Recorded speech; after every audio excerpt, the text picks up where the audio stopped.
O ti jẹun tán? Ok. Kí ló yẹ kó ṣe pẹ̀lú abọ́ rẹ̀? Mo máa bẹ abọ́ mi kó lọ láti tábìlì. Wọ́n gba abọ́ rẹ̀ kúrò lórí tábìlì. Ok, sit down. Kí ni yàtọ̀ di ṣẹlẹ̀? Ibà ni mo máa fi sí. Ń gbọ́dọ̀ máa fi sí. Orí mi ni, gbé sórí mi.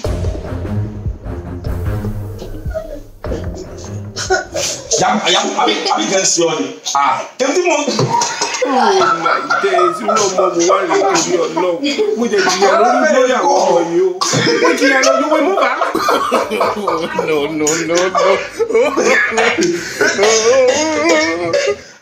Mo. 70 years old man. And I am woman too much.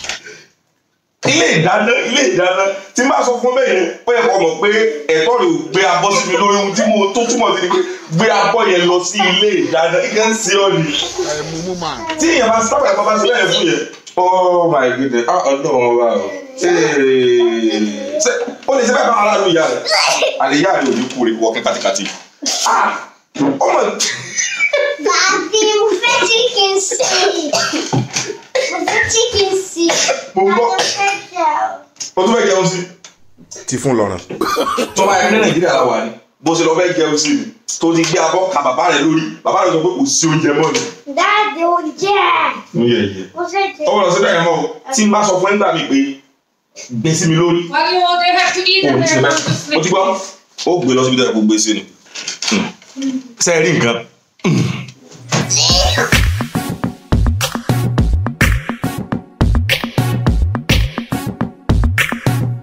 Ọmọ Yorùbá lèmi o.